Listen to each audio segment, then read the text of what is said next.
Sans transition, nous allons respectueusement prier Monsieur le capitaine de vaisseau à la retraite Takunyandi Neo, préfet maritime du Togo, modérateur du premier panel, à bien vouloir se préparer. Monsieur le capitaine de vaisseau Takunyandi Neo est un officier issu de l'école navale de Brest en France.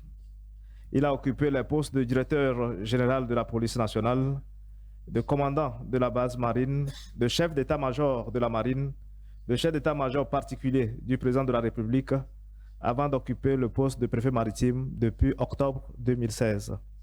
Veillons accompagner Monsieur le préfet maritime par des applaudissements nourris. Monsieur le préfet maritime.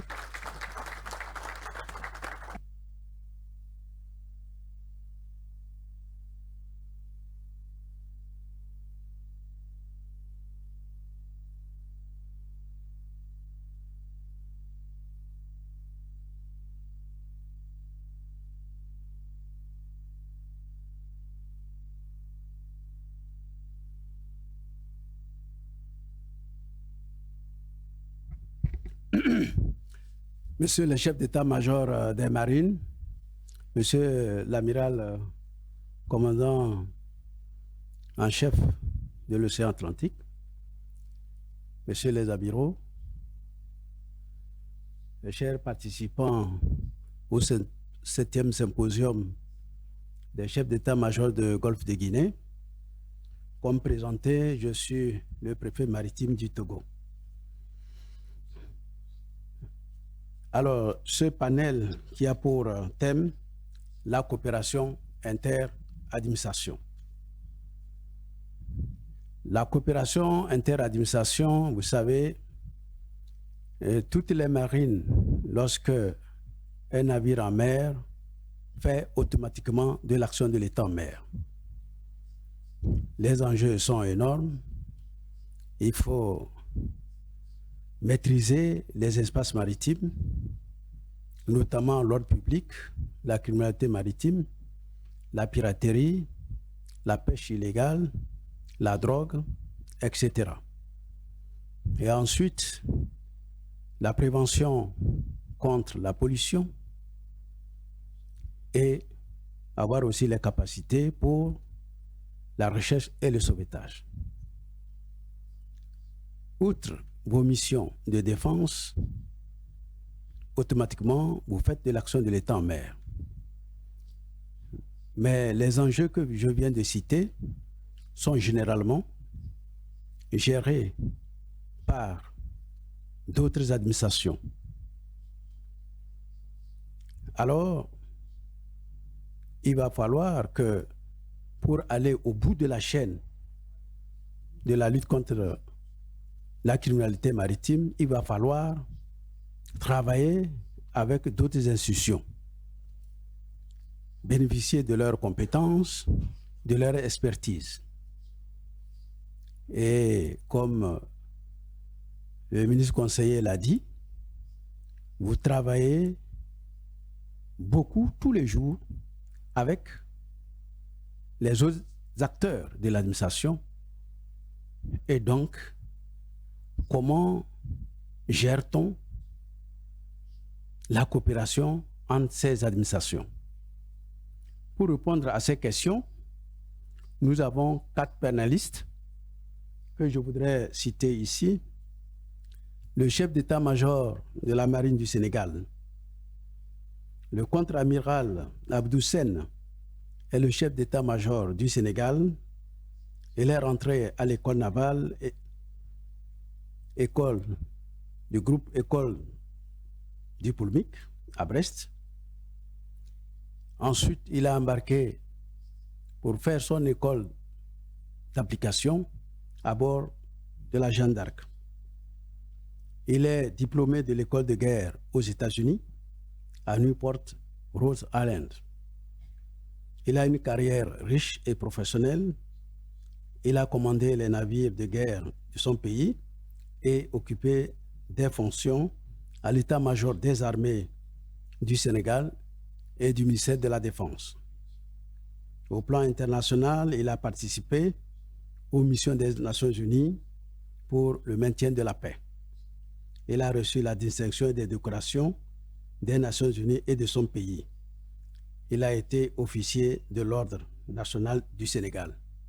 Sur vos applaudissements, je voudrais inviter le contre-amiral Abdou Sen.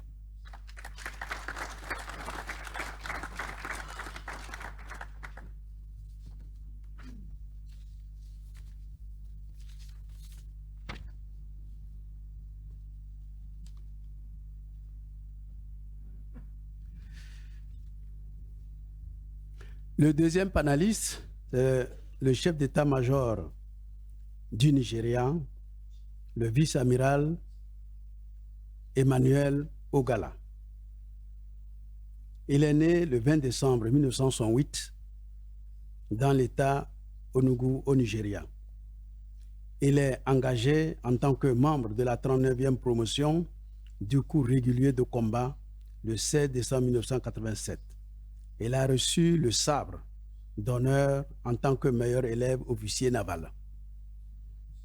Au cours de sa carrière, il a suivi plusieurs cours au Nigeria et à l'étranger, dont le cours de base sur l'hydrographie.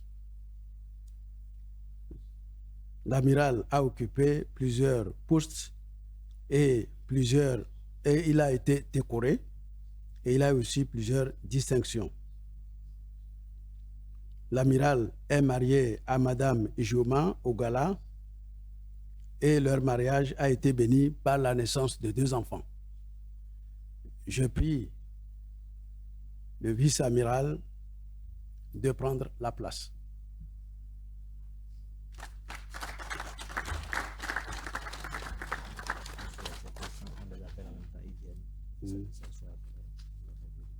Ah, d'accord.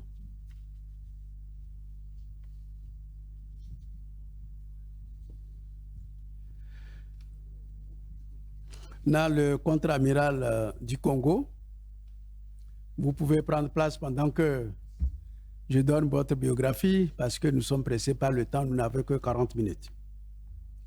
Le contre-amiral est né le 2 juin 1963 en République du Congo. Il est rentré au cours spécial de l'école navale à Brest en 1983. Il est diplômé du cours d'état-major au collège naval à Newport, à Rhode Island, aux États-Unis. Il a occupé plusieurs fonctions de haut niveau à l'état-major général des forces armées de son pays. Il a été directeur de cabinet au ministère de la Défense. Le contre-amiral est grand officier de l'Ordre du Mérite congolais.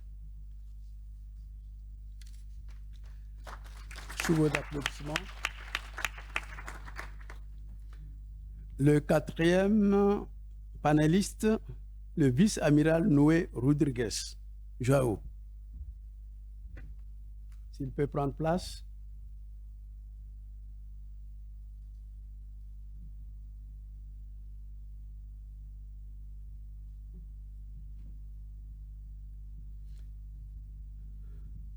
L'amiral Noé est né en Angola, à Luanda. Entre 1977 et 1979, il a fait ses études à l'école navale au Portugal. Cours de marine en 1984, le cours de commandant d'état-major dans l'ex-URSS.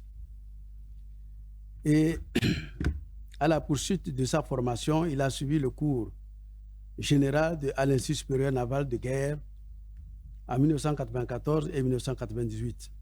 Le cours complémentaire naval de guerre dans le même institut.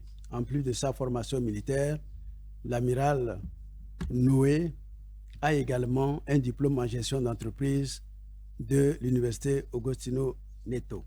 En tant qu'officier de marine, il a été officier de navigation dans le bateau de débarquement moyen le 10 décembre.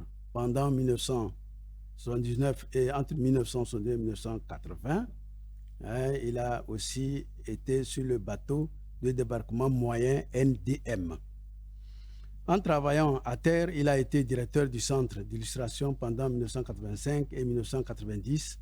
Il a été directeur de l'école spécialiste de marine 1990-1992, chef du bureau de la justice et de la discipline.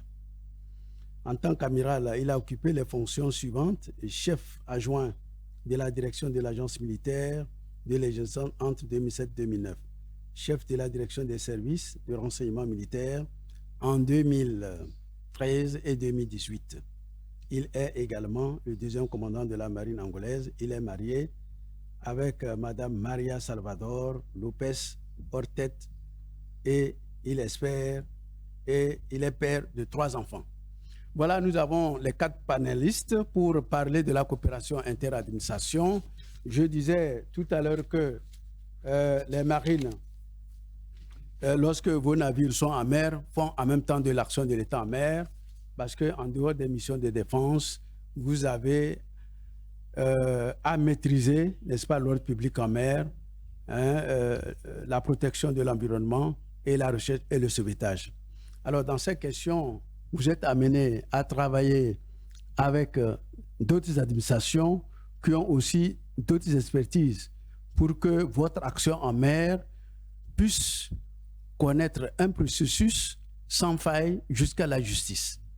Alors, je voulais savoir quels sont les enjeux, les défis et les perspectives dans la coopération interadministration pour que vos actions soient complètes, pour qu'on puisse avoir au niveau maritime une maîtrise totale de l'ordre public en mer. Voilà, et nous sommes pris par le temps, on nous a donné 40 minutes. Si je fais une opération mathématique, 40 minutes divisé par 5, moi j'en ai déjà pris 5, ça vous fait 8 minutes. Mais sachant que entre les passages, il y a aussi des pertes de temps. Alors je vais demander à chacun d'entre vous de rester dans un temps de 5 minutes sur les enjeux, les défis et tout ça. Alors, donc, qui veut prendre la parole en premier? Voilà, le Sénégal. Merci, monsieur le modérateur, monsieur le préfet maritime, messieurs les amiraux et chers collègues, chefs d'état-major de marine et de garde-côte, messieurs les représentants des organisations régionales, mesdames, messieurs les officiers, distingués invités, mesdames, messieurs. Permettez-moi à l'entame de mes propos de remercier le gouvernement togolais et plus particulièrement le chef d'état-major de la marine du Togo pour l'accueil chaleureux qui m'a été réservé durant mon séjour tout agréable dans la belle capitale du Togo. Concernant la problématique qui nous réunit aujourd'hui, moi je pense que le golfe de Guinée est, à mon avis, est caractérisé à la fois par de grandes opportunités économiques en mer et un développement de la criminalité maritime inhérente à cet essor de l'économie bleue. Cette situation a favorisé une plus grande prise de conscience des États côtiers quant à la résolution des problématiques liées à la gouvernance sécuritaire maritime. L'action des États en mer permet de créer les conditions de sécurité afin de garantir la durabilité de l'économie maritime ou bleue, qui couvre les domaines du transport, la gestion des ports, l'exploitation des ressources halieutiques et minérales, les câbles sous-marins, les énergies renouvelables, la recherche scientifique et médicale, le tourisme balnéaire ou côtier, pour ne citer que cela. Le large spectre du domaine d'intervention des États en mer entraîne une diversité d'administrations compétentes exécutant les politiques publiques maritimes. Ainsi, les marines militaires, marchandes, des unités de garde-côte, de police, de gendarmerie et de douane, ainsi que des directions techniques ministérielles concourent dans leurs différents domaines de compétences à la mise en œuvre de ces politiques publiques en mer. Il en résulte donc un besoin de coordination des actions menées par ces différentes administrations pour assurer une cohérence d'ensemble de leurs interventions. La coopération interadministration est ainsi au cœur des mécanismes opérationnels et judiciaires qui permettent un plein exercice des droits souverains des États en mer. Dans mon intervention, je mettrai en exergue les principales problématiques qui sont liées à cette coordination interadministration avant d'aborder la question du rôle des marines à travers l'exemple du Sénégal. La coopération interadministration peut être appréhendée comme un cadre d'organisation des services des États en vue d'une mise en œuvre cohérente et optimale des politiques publiques en mer. Les États protègent leurs droits souverains en mer par l'adoption de textes juridiques inspirés du droit international de la mer qui incriminent les actes qu'ils jugent contraires à leurs intérêts légitimes et légaux. Dans ce cadre, l'action des États en mer a principalement 3 objectifs. Il s'agit en premier lieu de prévenir les infractions aux droits de l'État côtier et les accidents en mer. Il n'a pas de micro. Okay. Ensuite, ces actions visent la mise en place d'un cadre permettant d'intervenir de manière adéquate en cas d'infraction aux droits de l'État côtier ou de gestion d'urgence d'un événement maritime. Enfin, elle cherche à réprimer les auteurs d'actes infractionnels en mer. L'action des États en mer se poursuit ainsi dans les tribunaux par un volet judiciaire qui parachève les effets des opérations et contribue fortement à la prévention d'actes illicites et d'événements maritimes par la dissuasion. Dans ce contexte, les volets couverts par la coopération interadministration peuvent être regroupés en 3 domaines. On distingue d'abord le domaine interministériel. À ce niveau, les cadres de coopération interadministration peuvent en effet soutenir la définition des politiques maritimes des États, élaborer des stratégies nationales de gestion de situations de crise, mais aussi traiter des questions relatives à l'optimisation et à la validation des projets d'équipement. Le second domaine est relatif aux opérations. Il fait appel à des mécanismes de collaboration entre services, voire des organes de gestion de crise, de partage d'informations et de coordination des interventions courantes ou d'urgence en mer. Il constitue les cadres de concertation et d'échange au quotidien et favorise une unité d'action des administrations, surtout en cas de crise en mer.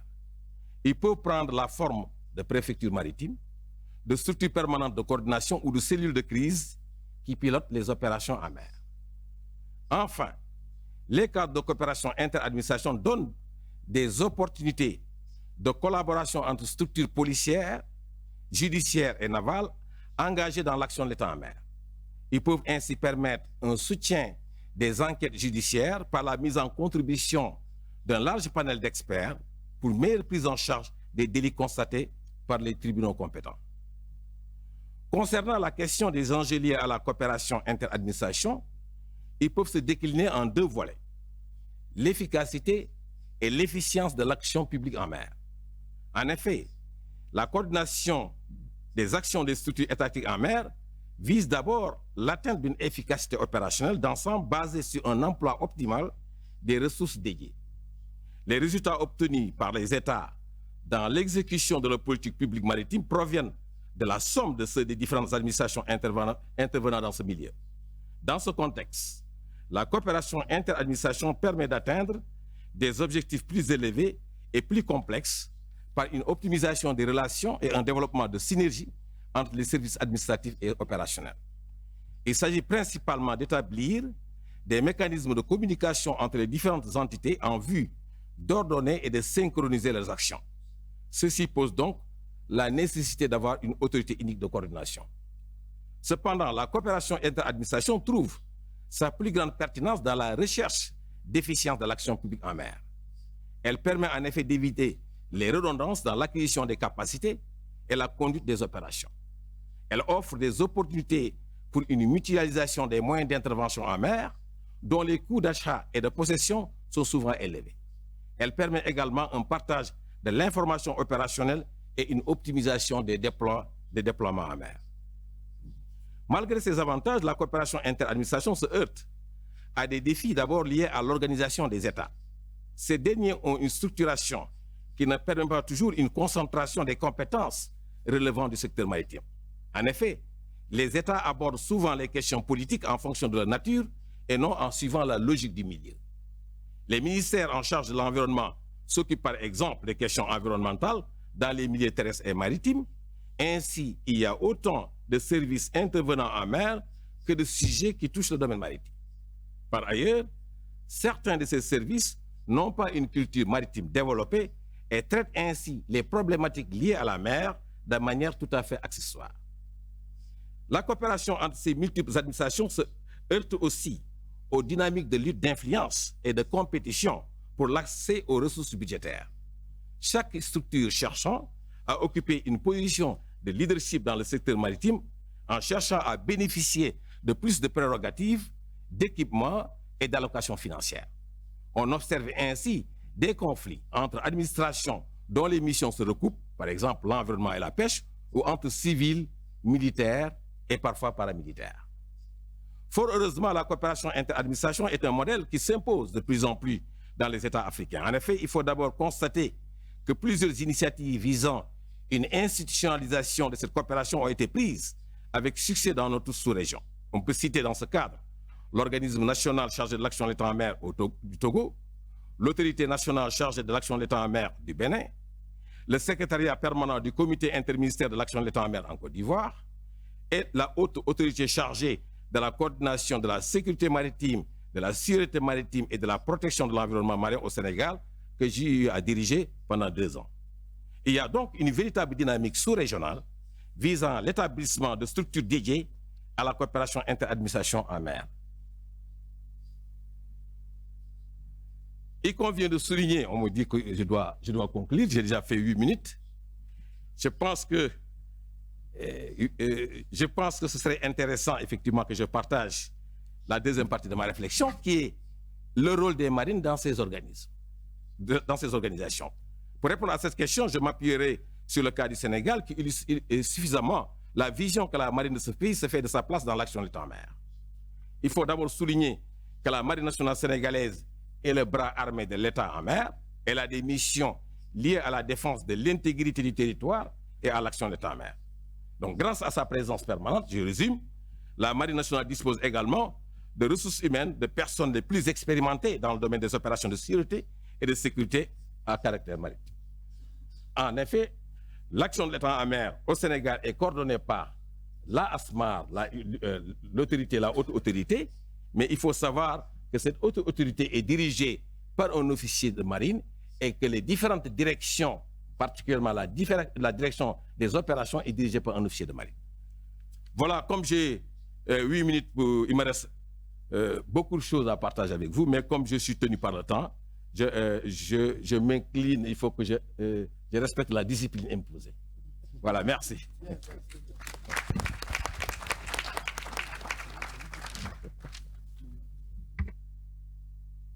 Compte tenu du temps, je vais donner directement la parole, n'est-ce pas, au second amiral qui veut prendre la parole.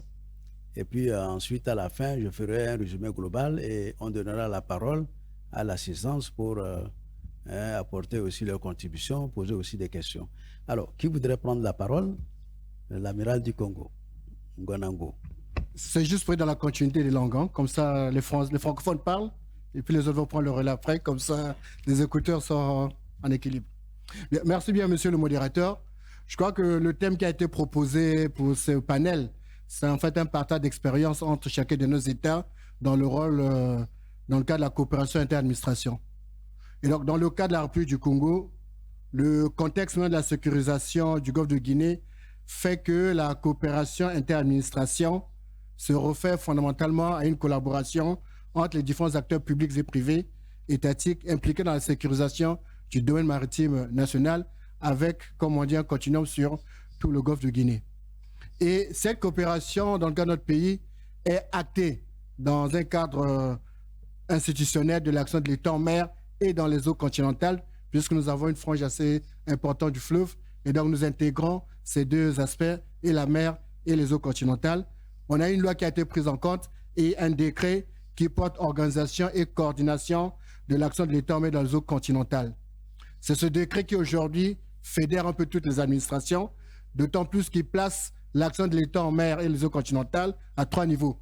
Il y a d'abord le comité interministériel qui est au niveau du Premier ministre et qui, lui, déjà dans ses attributions, favorise ou oriente les échanges et les savoir-faire inter-administration, favorise également la coordination de l'action des administrations au service qui participent à l'exercice de l'action de l'État en mer et s'assure de la cohérence des plans de développement des capacités de toutes les administrations. Et dans ce comité interministériel s'appuie sur un secrétariat permanent du comité interministériel de l'action de l'État en mer. Et le deuxième niveau, c'est au niveau territorial, ou au niveau des départements, de nos préfectures, où nous avons en principe des préfets administratifs, pas des préfets maritimes, comme on peut l'entendre dans certains États, mais c'est des préfets, comme on dit, du ministère de l'Intérieur, mais qui, eux, ont la mission, au nom de l'État, de coordonner, d'encadrer l'action en mer dans les eaux continentales des administrations concernées sans faire obstacle à l'exercice des autorités administratives, judiciaires et militaires des attributions qui leur sont reconnues par la loi. Et le dernier niveau, c'est le niveau opérationnel, au niveau duquel la Marine nationale est en charge donc de la coordination opérationnelle. Et comme a dit l'amiral ici, c'est un peu le bras armé de l'action de l'État en mer. Et donc, nous avons toute une charge en termes de coordination, puisque le centre des opérations maritimes, quand une crise est déclarée, se meut en cellule de gestion de crise, de telle sorte que toutes les administrations concernées par cette crise viennent donc y travailler. Et en termes des enjeux, au regard justement de cette perspective, nous pouvons relever, il y a peut-être beaucoup d'enjeux, mais deux enjeux qui sont pour nous aujourd'hui essentiels. C'est d'abord l'évolution du cadre d'emploi. Que ce soit nos marines, que ce soit nos administrations, n'étaient pas habitués à un emploi interministériel avec la coordination d'une autorité préfectorale, surtout pour les militaires qui n'est pas militaire. Et donc, pour nous, c'est un enjeu fondamental pour que les uns et les autres apprennent à travailler ensemble. Le deuxième enjeu, c'est l'adéquation entre les attentes du gouvernement, puisque, au regard de toutes les dispositions, des engagements de l'État, tant au niveau du Golfe de Guinée que ce soit au niveau de la CEAC, eh bien, il faut quand même qu'il y ait cette adéquation entre les attentes du gouvernement et la capacité aux administrations de rentrer dans cette dynamique. Et nous avons relevé deux défis essentiels dans le cas du Congo. C'est d'abord, le premier défi, c'est le transfert des missions. À partir du moment où il y a certaines administrations qui peuvent avoir un déficit capacitaire pour exercer leur mission organique, eh bien, il faut parfois donner ces missions-là à d'autres administrations pour le faire. Mais parfois, ce transfert de mission peut poser quelques griefs et pour lesquels il faut prendre du temps pour qu'on s'exprime. Et le deuxième défi pour nous aujourd'hui, c'est un peu le renforcement de la confiance et la coopération entre notamment la Marine nationale et les administrations impliquées, puisque, comme toute réforme, il y a toujours des réticences. Certaines administrations pensent que la Marine nationale ou les structures militaires prennent, comme on dit, leur part du fromage. Et donc, pour le Congo aujourd'hui, c'est un enjeu fondamental de faire que nous brisons la glace et pour que nous relevons ce dossier. Et nous sommes convaincus que la coordination ou la coopération interadministration offre beaucoup d'opportunités. C'est d'abord une sollicitation d'activités opérationnelles conjointes. À partir du moment où les administrations savent que pour ne peuvent pas travailler toutes seules, il faut travailler avec les autres, eh bien nous avons quand même un volume d'activités opérationnelles conjointes qui permettent justement de remplir notre contrat d'objectifs, que ce soit vis-à-vis de la CAC ou de l'archive de Yaoundé. Mais ça offre aussi, si les choses sont bien pensées, une possibilité de financement conjointe justement de toutes ces opérations de sécurisation du domaine maritime. Tout à l'heure, quand on nous a présenté l'exposé sur l'économie bleue, eh bien, toutes ces opportunités que offrent ces activités, eh bien, on peut avoir de la ressource pour justement financer la sécurisation du domaine maritime. Et enfin, c'est une opportunité essentielle pour nous, c'est le renforcement du lien armée-nation, notamment la sensibilisation sur le service public en mer et dans les eaux continentales avec nos différentes populations, nos parties prenantes, de telle sorte que les populations se sentent intégrées et sont concernées par justement ce concept de l'action de l'État en mer dans les eaux continentales. Et donc, au regard un peu de ce chapeau présenté, aujourd'hui, en tant que Marine nationale, que faisons-nous pour asseoir justement cette coordination inter-administration? Nous avons aujourd'hui un double rôle, qui est un rôle de formalisation et d'accompagnement pour l'appropriation de ce concept. Comme nous avons indiqué tantôt que nous sommes au niveau de la coordination opérationnelle, mais il a plu également au niveau du secrétaire permanent qu'on puisse nommer le chef d'état-major de la marine comme étant le président du groupe technique des experts de toutes les administrations pour que justement nous travaillions ensemble. Et donc aujourd'hui, on est dans un processus justement d'intégrer les administrations dans un processus de planification intégrée des opérations liées au domaine maritime. Ils ont l'habitude de planifier leurs opérations, mais on les accompagne dans cela. Et ensuite, nous amenons justement, notamment les administrations en charge de la justice, à pouvoir arrimer progressivement la chaîne judiciaire dans les opérations de sécurité maritime. Et le troisième élément que nous faisons aujourd'hui, c'est justement favoriser la compréhension du plus grand nombre à ce concept de la coordination inter-administration par l'organisation d'exercices, des séminaires, des conférences, des colloques, et surtout les amener tant soit peu à pouvoir participer aux travaux de domestication des conventions internationales qui justement donnent certains pouvoirs à certaines administrations, mais on leur fera rappel qu'elles ne peuvent pas travailler toutes seules.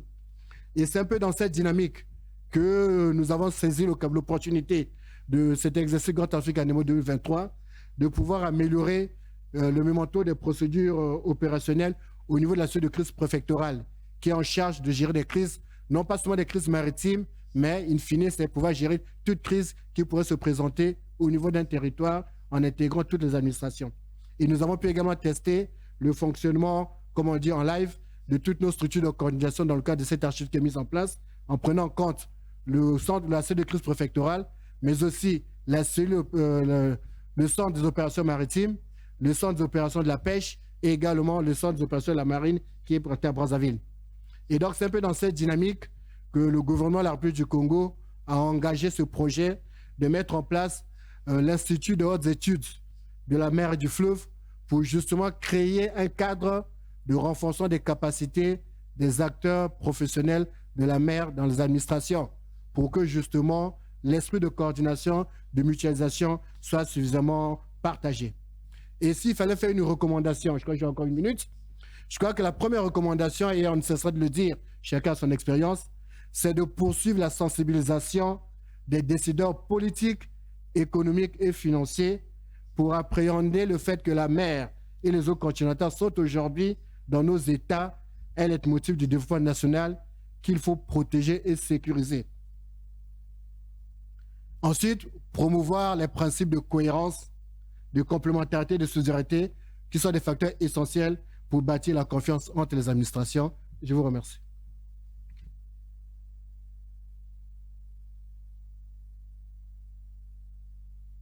Bien, sans plus tarder, je vais donner la parole au troisième panéliste, le chef d'état-major du Nigeria. Thank you very much, the moderator, the Chief of Naval Staff, Togo, Chief of Naval Staffs of Gulf of Guinea nations here, Chiefs of Naval Staff from our international partners, the EU, US, distinguished delegates, ladies and gentlemen. On behalf of the officers and ratings of the Nigerian Navy, I'm most delighted to be here with you at this symposium as part of exercise Grand African Nemo 2023. I must say that the decision to bring together great minds like you to a round table like this to deliberate and exchange ideas that could enhance the security of the maritime commons is indeed a lofty initiative. I wish to commend the organizers of this symposium as well as the planning team for this exercise.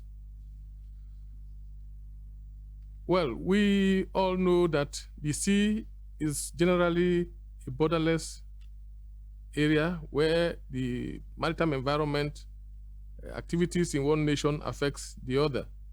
This strategic nature of the sea demands that we have strategic level engagements to meet the maritime security challenges in our maritime domain, particularly here in the Gulf of Guinea. Relatedly, the blue economy, coupled with the issues related to the protection of the maritime environment, including resource management, are critical to the sustainable exploitation and exploration of our oceans. Maritime agencies play an important role in this regard. A vibrant interagency collaboration, therefore, spearheaded by the navies particularly, becomes very, very invaluable. This would create the desired enabling environment for a more beneficial use of the ocean, for economic growth, for the improved livelihoods of the inhabitants of the coastal states. This underscores the relevance of the theme of this symposium, which is interagency cooperation and the role of navies of the Gulf of Guinea. As we all know, that the Nigerian Navy, based on the constitutional roles that is assigned to us, play three significant roles. As much as we play our military role, we also play the Coast Guard roles, which is the policing duties of the Nigerian Navy. This area is so complex that it requires the collaboration of other stakeholders in the nation, not only within the nation, but even other countries within the Gulf of Guinea. The purpose of my intervention, therefore, on this all-important topic is to attempt to profile strategies that will engender a robust interagency cooperation by highlighting some issues, challenges, and strategies in this regard. These issues I will discuss briefly include maritime security, national maritime strategy.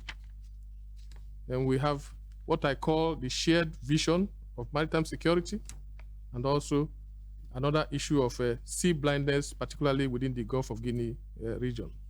I start with the national maritime strategy. The maritime environment is a treasure of resources, and this ultimately brings together different stakeholders, pursuing different organizational objectives. Essentially, some maritime stakeholders are saddled with the protection of the territorial integrity of the state by sea, such as the navies, the gendarmerie, and the coast guards, while others are profit-oriented. These are stakeholders whose primary objective is to facilitate the conduct of legitimate businesses within the maritime domain. Pertinently, a common understanding of these agencies, both the security aspect and other agencies within the maritime domain, is critical to achieving interagency collaboration. Incidentally, there is almost a complete absence of a maritime strategy that would spearhead this common understanding. An integrated maritime strategy will highlight the national maritime interests and help align the objectives of the various maritime agencies to foster common understanding and interagency cooperation. Incidentally, majority of the nations in the Gulf of Guinea states operate independent of their other agencies. A national maritime agency strategy would therefore help to integrate the strengths and weaknesses of the various agencies in pursuit of overall national and regional maritime interests, while leveraging the prospects inherent in the collaborative framework to overcome observed weaknesses. The formulation of national maritime strategy, therefore, is critical towards forging a harmonious interagency cooperation among maritime stakeholders. In this regard, I would like to stress the fact that we have the Africa Integrated Maritime Strategy, we also have the ECOWAS Integrated Maritime Strategy, and last year, Nigeria launched its own national maritime strategy, which gives direction towards, particularly in the area of interagency cooperation. It is our view that other countries in the Gulf of Guinea should take steps to do this in order to have a common objective. Now I will discuss what I call the shared vision. Of course, vision is a direction of where an organization wants to be and how it wants to achieve it. It helps to motivate and guide efforts towards achieving the objective. Ultimately, a common vision would enhance a robust interagency collaboration because all the agencies will key into that vision, and that will reduce the problem of interagency friction. The Blue Economy Initiative seeks the sustainable utilization of the diverse ocean resources for economic development. We realize this noble objective. To realize this noble objective, it is necessary that the various maritime agencies are on a common page through a unified vision. In this particular area, the Nigerian Navy spearheaded the formulation of what we call the harmonized standard operating procedure for arrest and the prosecution of crimes in the maritime environment. This particular procedure gives a common vision for all the agencies that operate in the maritime environment and defines the extent of responsibilities and roles of each of the agencies.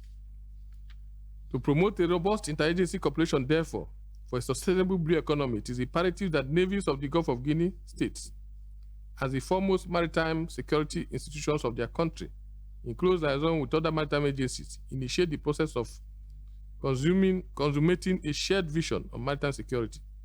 This will foster the development of a collective maritime security agenda that will engender interagency cooperation not only within ECOWAS, but in the entire African waters. Another main issue which has been hampering interagency cooperation is in the area of what I call sea blindness. Sea blindness constitutes a critical concern in the efforts at developing an enduring interagency cooperation among maritime stakeholders. Sea blindness is the inability of maritime stakeholders to see and understand certain issues and conditions related to maritime security, environmental protection, including impact of climate change. Hence, maritime agencies are unable to appreciate maritime security, vulnerabilities of the maritime domain, and limitations of security forces. This eventually leads to neglect of the maritime domain and making it difficult for the much desired interagency cooperation. This development is largely attributed to ignorance on the part of some maritime stakeholders. This ignorance stems from lack of awareness of maritime security imperatives, such as the vastness and borderless nature of the maritime domain, coupled with the transboundary and transnational nature of maritime crimes. This exposes the inherent risks and vulnerabilities of our maritime domain, as well as the limitations of our navies and coast guards. Hence, the necessity of a robust interagency cooperation.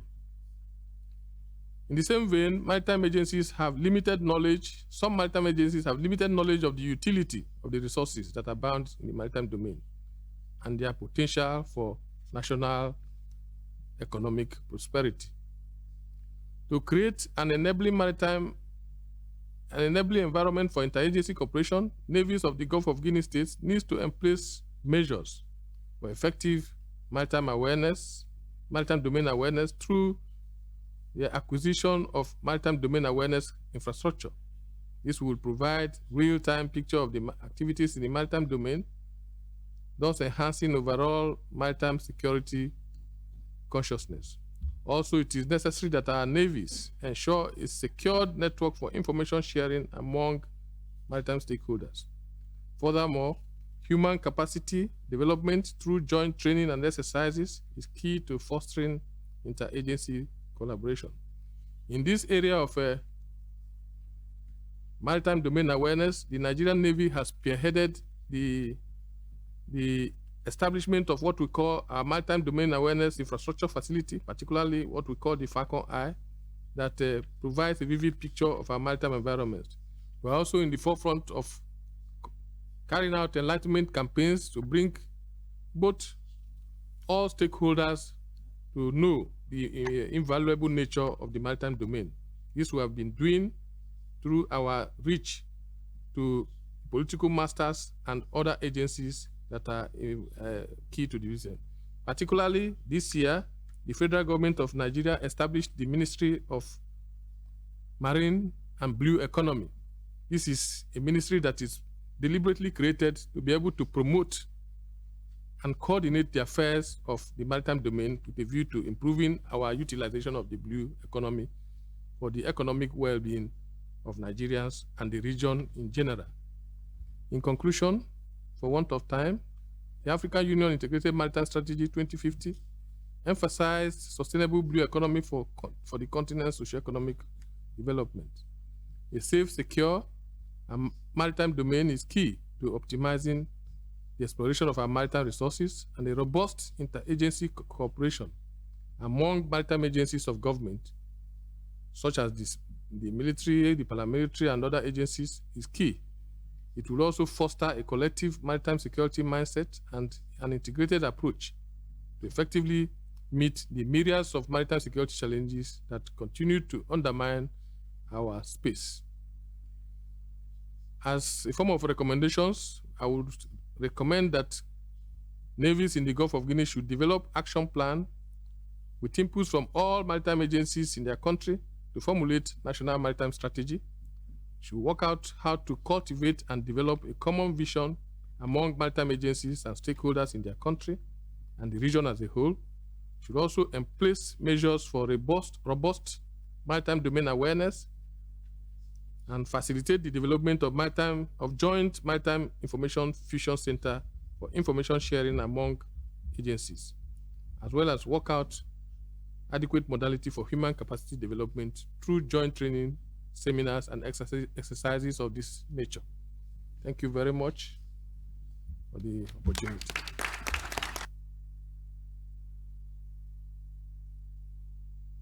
Bien, cher amiral, je vais vous donner mon... I can give you this, okay? So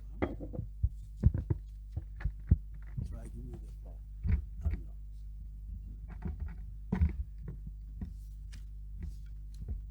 Bom, devido à limitação de tempo a que estamos condicionados, eu vou passar de imediato para a apresentação do tema. A República de Angola faz parte do acordo definindo as condições de implementação e gestão da estratégia de segurança de seus interesses vitais no mar, favorecendo uma sinergia com a Comissão do Golfo da Guiné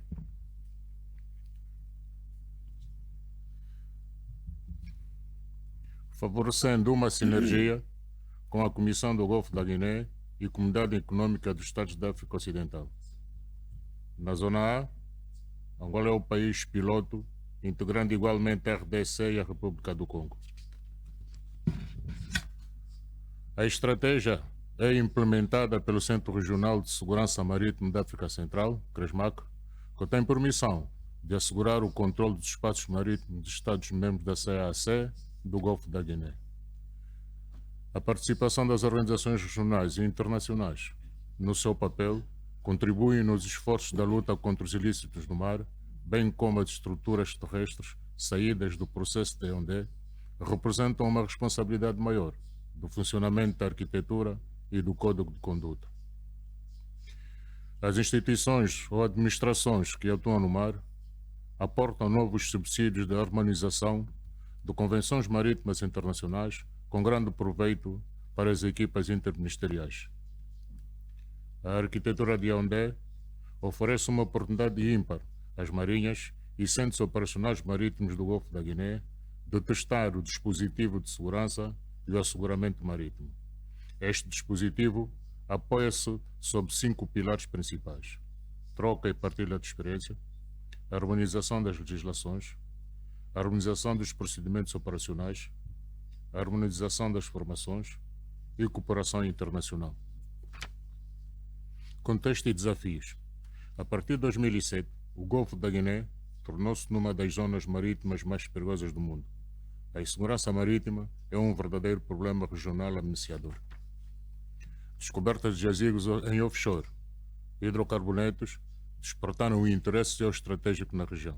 A criminalidade não visa apenas o setor petrolífero, pois ela já tornou-se num problema maior e diversificado, incluindo a pirataria marítima com a tomada de reféns, a exploração danosa e fraudulenta dos recursos naturais, da imigração clandestina e do tráfico ilícito de todo o tipo.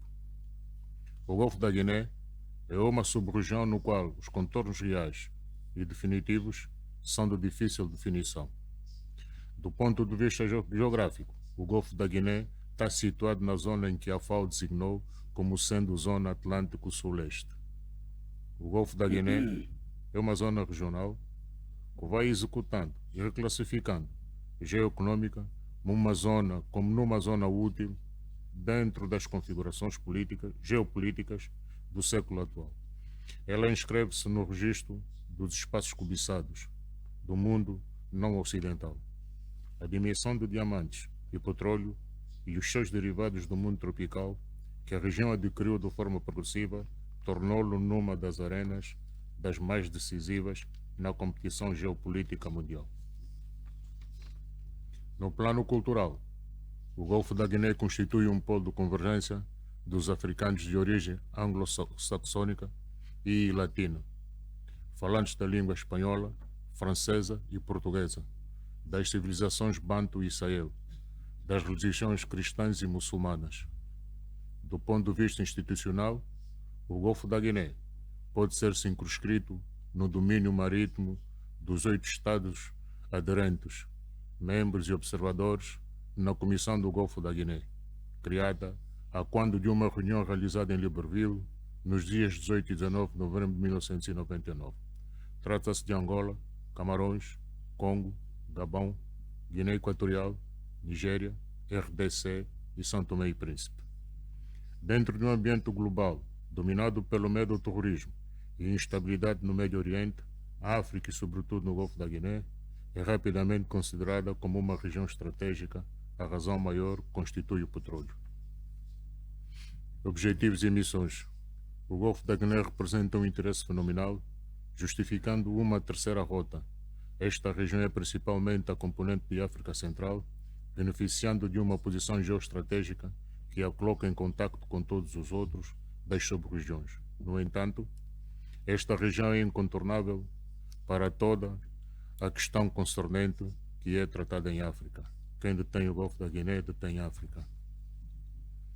No entanto, por um lado, a Bacia do Congo constitui, depois da Amazônia, a segunda zona mundial de florestas tropicais úmidas. A riqueza da sub-região, concernente à variedade do combustível e da biodiversidade, constitui um valor importante e inestimado em termos de valor. A zona de operação estende-se sobre 3.307 km, começa na fronteira entre Angola e a Namíbia, ao sul, até a fronteira entre os Camarões e a Nigéria. A superfície total é de aproximadamente 1.224.912,9 km².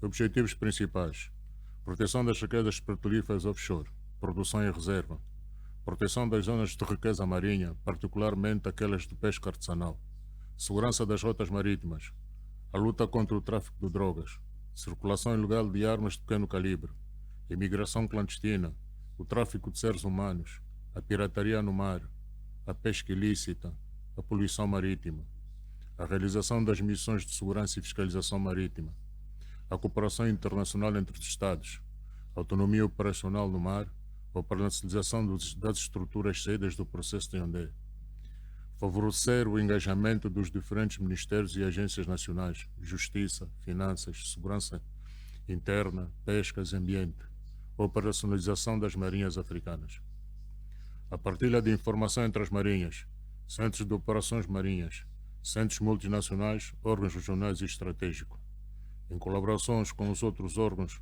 que exercem sua autoridade no mar, todos os atores civis e militares, uma frente comum é importante, a saber, Marinha de Guerra Guarda Costeira, órgãos marítimos, alfândegas, Ministério das Pescas, Polícia Fiscal Marítima. Conclusões. É preciso apoiar sempre que necessário as estruturas responsáveis para a segurança e asseguramento dos interesses vitais no mar dos Estados da CEAC, CEDEAO do Golfo da Guiné, especificamente potencializando a CRESMAC e a CRESMAU, órgãos regionais de extrema importância no asseguramento e cumprimento da arquitetura de Yaoundé. Obrigado pela atenção dispensada.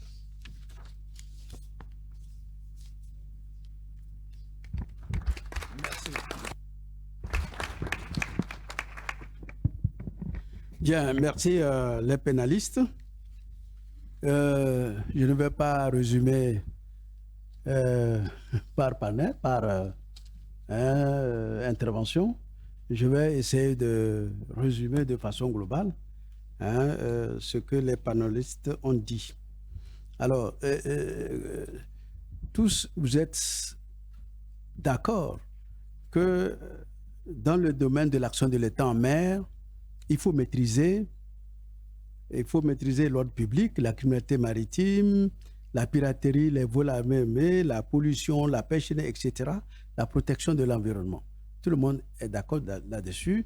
Et ensuite, c'est que dans ces domaines d'intervention, il y a plusieurs acteurs qui interviennent.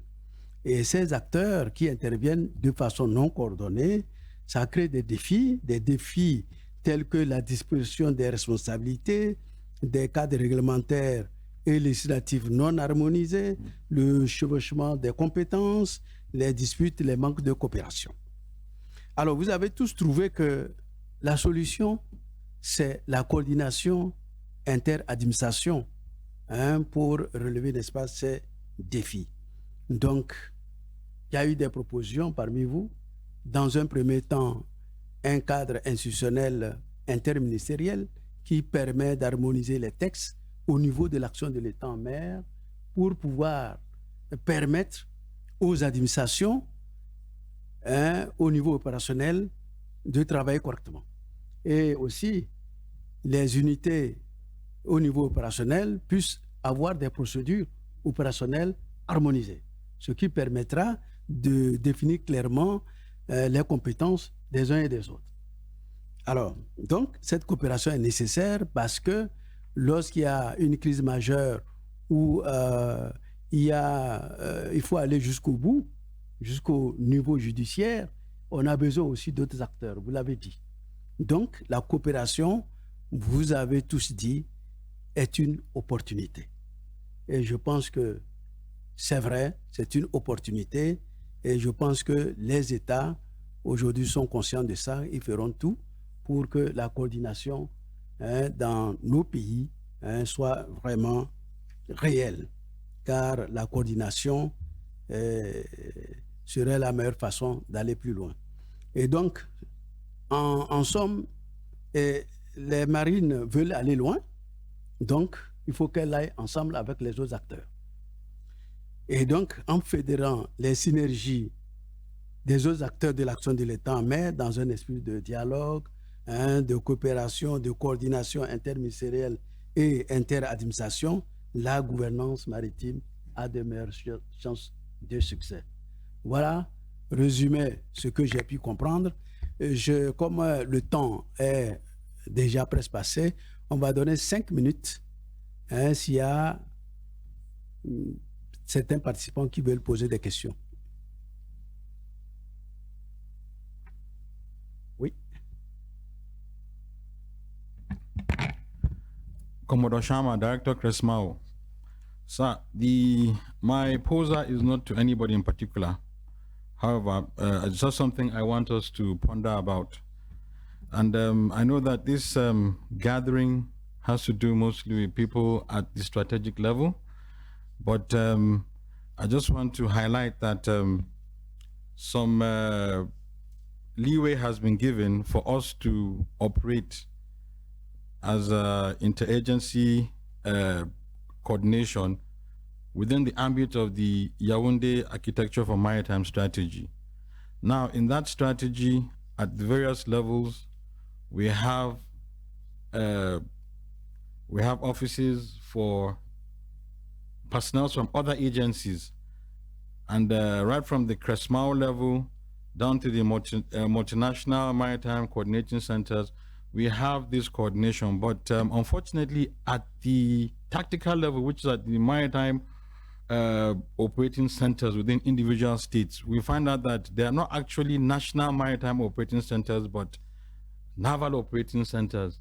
So it could help in the area of information sharing, because we are doing well when it comes to piracy, sea robbery, and so on. But when it comes to other information, illegal trafficking, illegal migration, illegal fisheries, we don't get much information because most of our information comes from the naval component of the operating center. So I think as a take home, it would be good if we could enrich those maritime operating centers to really work as a national maritime operating centers, not naval maritime operating centers.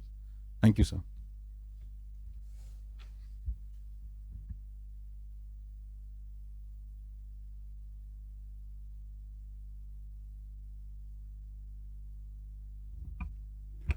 Thank you, sir.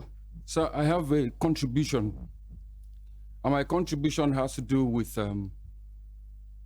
our desire to achieve synergy, interagency synergy, both amongst the military components as well as the civil component. And the point I would like to stress here has to do with human capacity development. To achieve the desired synergy, the agencies must be imbued with the right aptitude and the attitude.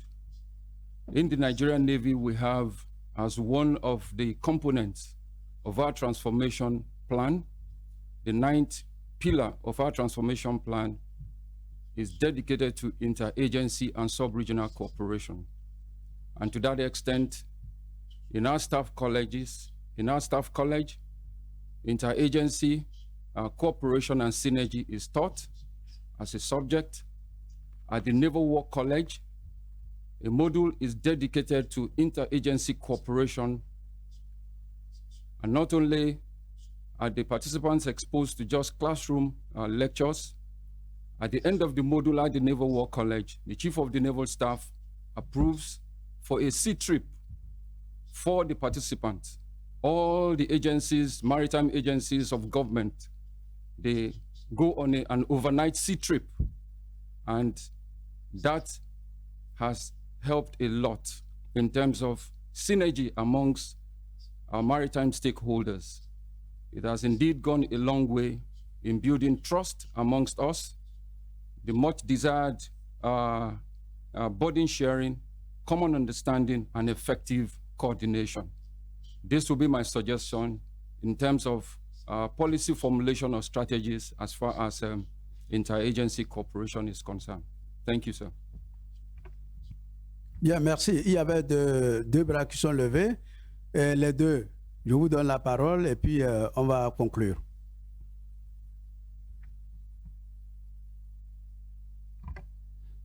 Merci, monsieur le modérateur. Je suis le capitaine vaisseau Toga de la marine camerounaise. Je représente ici le chef d'état-major de la marine camerounaise. J'ai été très attentif aux différentes interventions des aînés chefs d'état-major. De toutes les recommandations que j'ai retenues, qui ont été émises, j'ai retenu particulièrement celle qui est liée à la culture maritime. J'ai le sentiment peut-être qu'il faut rabattre les cartes pour aller creuser au fond, remuer la question de la culture maritime et voir même au-delà même nos programmes d'enseignement, partant même de la base. Parce que, voyez-vous, il y a deux aspects. Le budget national fait l'objet toujours d'un consensus. Et ce consensus est obtenu au niveau de nos assemblées. Beaucoup de nos leaders entrent en contact avec la mer un peu trop tard, c'est-à-dire un peu au niveau universitaire. Et ce contact avec la mer, je vais dire les études vraiment concernant la mer et l'intérêt que représente la mer, parfois on l'apprend un peu trop tard. Et ça fait que la mer n'a pas peut-être été portée comme une priorité depuis nos enseignements de base. Donc je voudrais peut-être ici faire un plaidoyer sur la question de culture maritime, que peut-être dans nos stratégies, qu'elle soit prise imposée, qu'elle ait une place de choix dans nos différentes stratégies, parce que je pense que si tout le monde a cette culture maritime, même la coopération inter-administration sera un peu plus fluide, parce qu'on irait un peu au-delà des guerres de chapelle pour mettre au devant l'intérêt national. Merci beaucoup.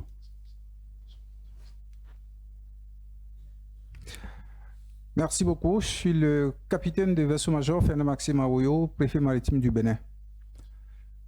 Je suis heureux de voir que le panel est constitué de chefs d'état-major, donc ceux-là même qui ont en charge la gouvernance maritime dans nos pays. Et l'un des défis auxquels nous faisons face aujourd'hui, c'est le renforcement des capacités. Depuis plusieurs décennies, nous avons toujours utilisé les moyens classiques. Et aujourd'hui, le défi auquel nous faisons face, c'est la faiblesse de notre présence en mer. Ma question est celle-ci. Est-ce qu'on ne devrait pas aller au-delà des moyens classiques aujourd'hui, c'est-à-dire l'utilisation de satellites? Parce que j'ai comme l'impression que l'accès à cette technologie-là, c'est un peu, comment je vais dire, c'est un sujet tabou, entre griffes, mais je crois qu'aujourd'hui, les défis sont tels que nous devons aller au-delà des moyens classiques que nous utilisons. Dans la vision de l'architecture de Yaoundé, je ne veux pas dire que chaque pays va accéder au satellite, mais il faut juste un satellite pour balayer tout le golfe de Guinée et nous donner les informations en temps réel. Et nous ne sommes pas présents en temps réel. C'est pour ça que depuis des décennies, nous ne faisons que nous rassembler pour parler toujours des mêmes problèmes.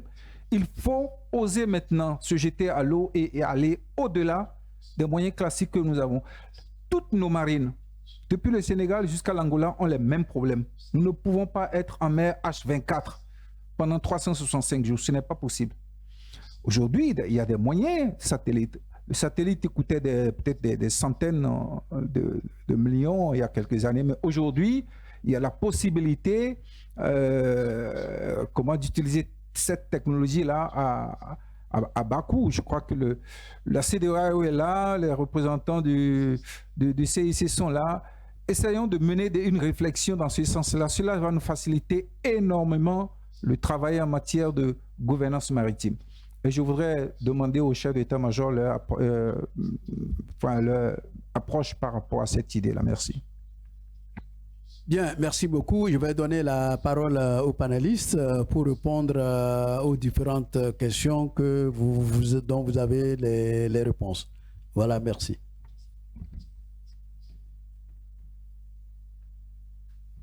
Okay, thank you very much for the last intervention. I am particularly interested in it because the point you raised is very, very germane, in the sense that most of the countries in the Gulf of Guinea, we know how poor our economies are, and the fact that we cannot have platforms that we put at sea 24 hours a day, 365 days in a year.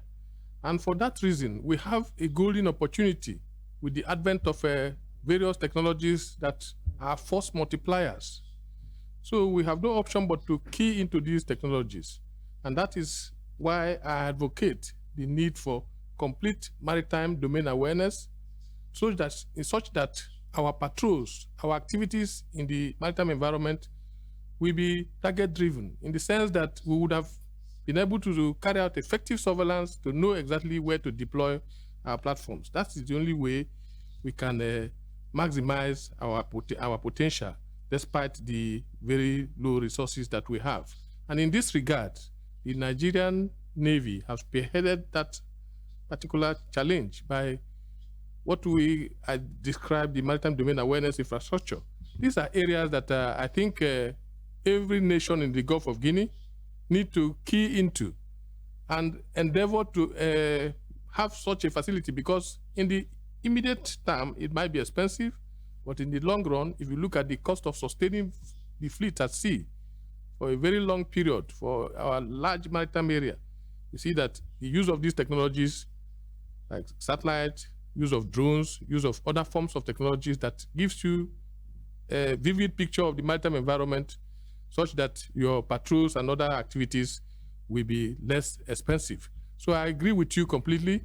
It is our role as Chief of Naval Staffs to be able to project these ideas into the authorities, and for them to see the reason why they have to key into it, that because it will be cheaper in the long run and will be more effective. So we are doing it, and I suggest that other Gulf of Guinea nations should do the same. Thank you. Bien, merci. Donc, on a dépassé un peu le temps, donc 3 minutes maximum. Oui, allez-y. Voilà, moi je trouve qu'effectivement que la question soulevée par le préfet maritime du Bénin est très intéressante, et ça pose la question de la pertinence de Yaris. Je pense que si on veut avoir un système d'information transrégional, il faudrait quand même qu'il y ait une valeur ajoutée. Si on a les mêmes dispositifs que nous avons chez nous, mais je pense que c'est pas intéressant. Et le segment satellitaire est fondamental dans, comment dirais-je, la connaissance du milieu maritime. Et c'est cet apport, je pense, que doit, comment dirais-je, fournir nos partenaires, si on a des faiblesses dans ce domaine. Je pense que ça pose la question, effectivement, de comment Yaris doit, comment dirais-je, être articulé en segments pour pouvoir avoir des informations beaucoup plus précises sur ce qui se passe dans nos espaces maritimes.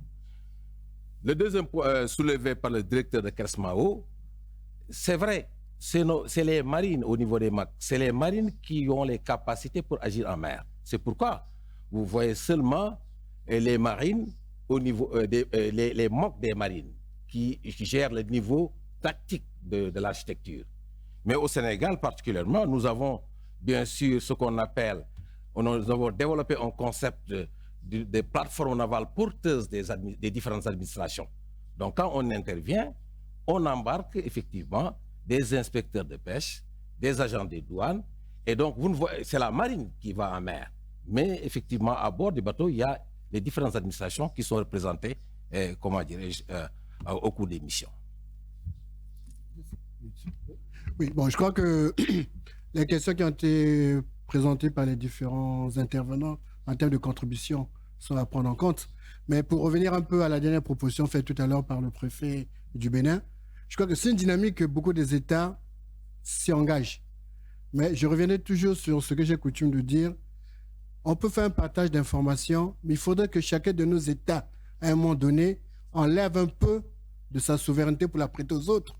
Et je crois que c'est le rôle de ce que j'ai compris depuis qu'on a mis en place l'architecture Yaoundé, qu'on donne au CIC. C'est de créer des conditions d'interface pour que, à partir des différents États qui ont des capacités, on lève un peu ce frein qui est dû à la souveraineté nationale pour partager l'information. Et même nos partenaires internationaux ne donnent que parfois l'information qu'ils veulent nous donner. Mais qui doit fixer ces règles?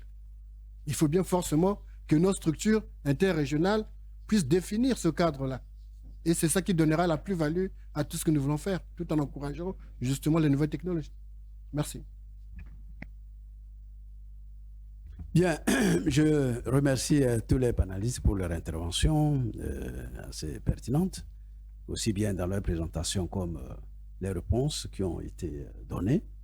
Et nous devons retenir que la coopération interadministration est une opportunité dans l'action de l'État en mer pour aller plus loin. Je pense que cette recommandation à elle seule suffit pour que demain, nous gérons au mieux les problématiques de l'action de l'État en mer. Voilà, je vous remercie beaucoup. Je voudrais qu'on fasse un banc aux panélistes. Merci beaucoup.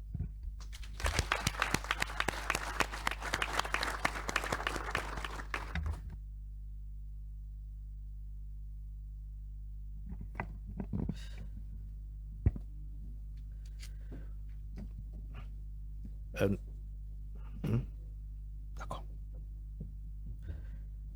Nous remercions les panélistes et le modérateur pour les échanges